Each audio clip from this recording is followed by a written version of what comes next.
Notice the language. Arguing with idiots goes on. Notice the language. Public welfare. You can have property so long as the greater good doesn't require the government take or regulate it. Government controls your business. Government controls your money. Government controls your property. Government controls your life.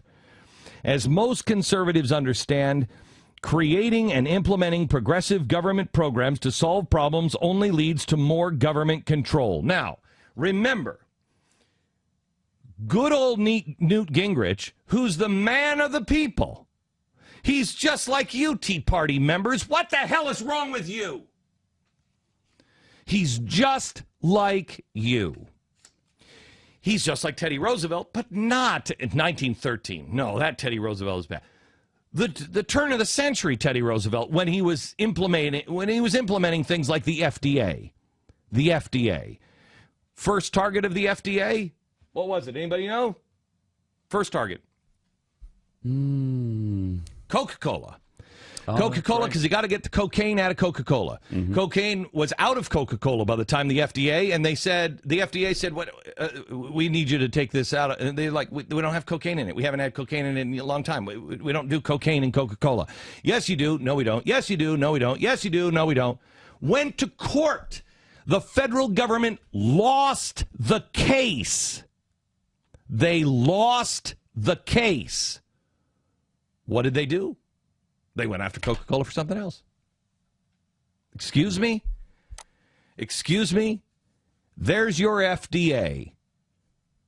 Now, does it sound a little like Gibson guitars? Why are we going after Gibson guitars? Boeing in South Carolina. Exactly right. Why are we doing it? Because it's control. It has nothing to do with the right thing. It's control. The Amish and their milk deliveries across state lines. Yeah. I mean you could go on and on and on with this stuff. Hepburn Act of 1906 gave Interstate Commerce Commission, the ICC, the power to, among other things, replace existing railroad rates with just and reasonable rates. Take a wild guess who got to define what was just and reasonable. Yes, Roosevelt and his administration. When you cut through all the noise, there is nothing more than government wage control, a big step past progressivism and right towards socialism or worse. Of course, the one thing most conservatives really understand is that when government tries to solve a problem, they create another one, usually much bigger than the original. Because of the caps on railroad rates, the value of railroad securities, bonds, plummeted. Turns out investors aren't so fond of government price controls. Who would have known? That caused the bank panic of 1907. That gave progressives a new problem to solve. What to do. Put your thinking cap on as a progressive for a second. Wait, I know. We need more government supervision. Roosevelt's answer was to create the new National Monetary Commission, which just 5 years later created the Federal Reserve. Really, Newt? Is it all about sausages? The banking panic of 19... Well, yeah, a guy fell into the sausage maker. Yeah, I know. The banking panic of 1907 was calmed in large part, and this goes right to play by the same rules, and we all have an even shot. The banking panic of 1907 was calmed in large part by J.P. Morgan and his efforts to pool together funds, both public and private, and inject them into the banking system. But given Roosevelt's distaste for corporations and wealth, Morgan's contributions must have been frowned upon. No.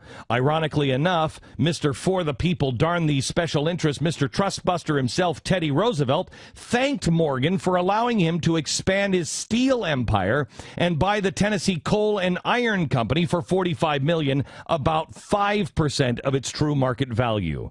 I guess all the values and principles that Roosevelt held so dear went right into the crapper once he realized that only capitalism could save America from the disasters created by progressivism. And what did Teddy Roosevelt do after he left the Newt Gingrich era that Newt loves so much? He decided to give the new nationalism speech. America, you got a choice. Communism the fast way, communism the slow way. You got a choice.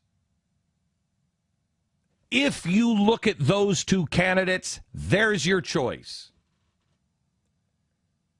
Now, I happen to look at the founders. I happen to think that the progressive movement, since before the turn of last century, was wrong.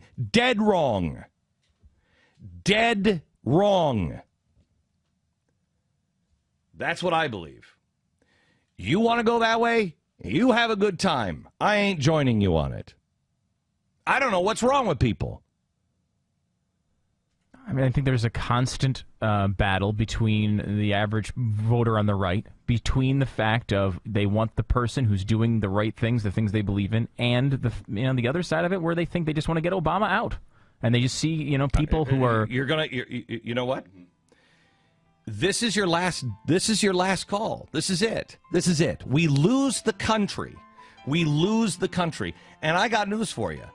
I'd rather lose the country fighting for the values I believe in than lose the country on a compromise thinking that maybe, you know who you are? You know who you are if you're doing that? You're the Weimar Republic. You're the central bank of Germany saying, you know what, well, maybe all of a sudden monkeys without tails will fly out of Newt Gingrich's butt and he'll all of a sudden become a capitalist. No. He's a big government progressive, period. Monkeys aren't going to fly out of anybody's butt, no matter how evolved or progressive they are. It's not going to happen. This is the same bet that the Weimar Republic Central Bank made. And the same one we're making now. We're making it in Europe and we're making it at the Fed right now. You know what? Just print the money, monetize the debt, because maybe some miracle will happen. I got news for you, gang. Miracles are coming our way, but they are miracles of correction. They may seem like punishments, but they're not. They're miracles of correction.